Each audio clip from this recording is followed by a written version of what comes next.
right, fans of music, welcome back. It is just harmless little me, Dave, the real music observer, observing real music in real time for real people just like you and just like me.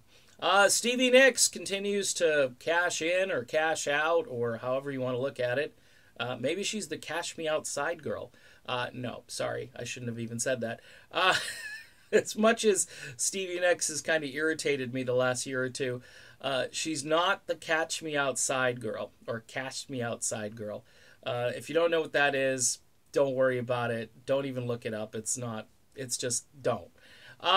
She's got a compilation record coming out, and it's filled with a lot of the music that was on Time Space, except there's more stuff. There's live tracks. There's stuff that came later when people really weren't paying attention to her solo material.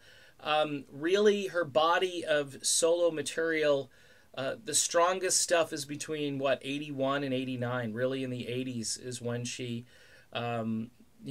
was most prominent as a solo artist. She had a couple of tracks that went on mainstream rock stations in the 90s.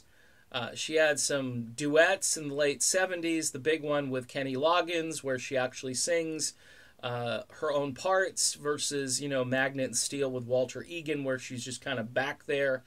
Same thing with Gold by Jon Stewart, which is just a fantastic song, and I think her voice works well, but she's not the main character in these songs.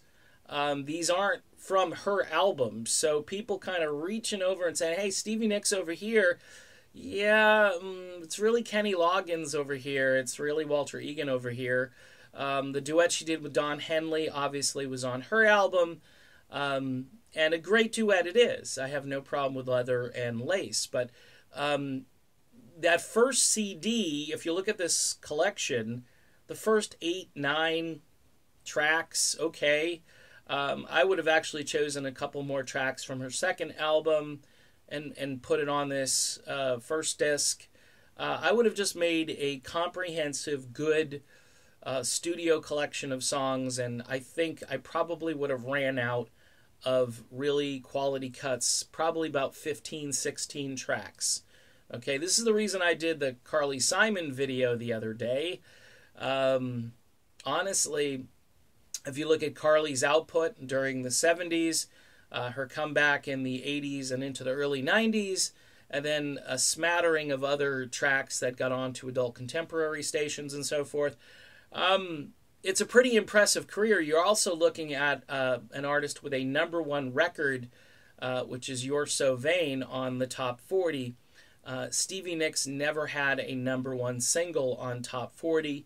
Of course, she did top the mainstream rock charts a couple of times, most notably with a tune called Rooms on Fire, which is a great song. But again, you look at kind of the span of both of their careers, and I'm looking at Stevie Nicks and saying, okay, this was done because we needed to check this off our list of things. We've got this female artist who needs to go in as a solo artist and part of a band. And by the way, on one of those discs, there's quite a bit of Fleetwood Mac material that she performs live when she goes out and does concerts. Now, if she was this great solo artist, she wouldn't have to lean as much on the Fleetwood Mac material. She could just do solo material, and people would, yay, solo material. You better do Landslide. You could kind of hear people expecting Fleetwood Mac stuff. And again, a lot of that Fleetwood Mac stuff was arranged and co-produced by the one and only Lindsey Buckingham, who a lot of people will say, Dave, he's got this solo anthology, you didn't bust on him for that.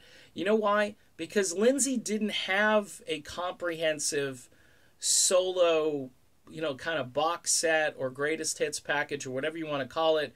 Yeah, Lindsey doesn't have a lot of chart hits. Stevie has more chart hits than Lindsey. I get that. A lot of people kind of missed the boat on Lindsey Buckingham, including the music industry, which really under-promoted him. He was a little bit edgy, and he wasn't quite as, accessible in some ways. And Stevie had the persona, she had the image. I'm not denying that she was certainly more marketable in that way. But the solo anthology, I think, filled a real need for fans who wanted to go back and didn't get to hear Lindsey the first time, or they don't want to go back and buy all of the solo albums. You can get it just all in one spot. So in any event, the Hall of Fame's coming up, and this is another way, obviously, to make some quick cash. I think the people who like Stevie Nicks already have what they like by Stevie Nicks, unless you're really, really super devoted and you've got lots of disposable income. You might want to go out and buy this.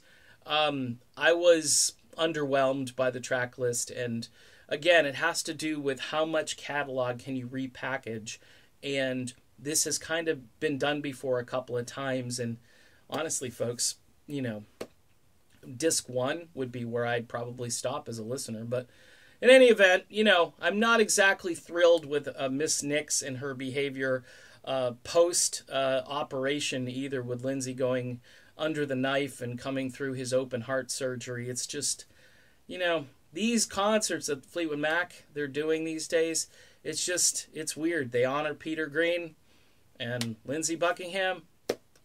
Footnote, you know what I mean? So that's it. That's my video. Done. Be back soon. See ya.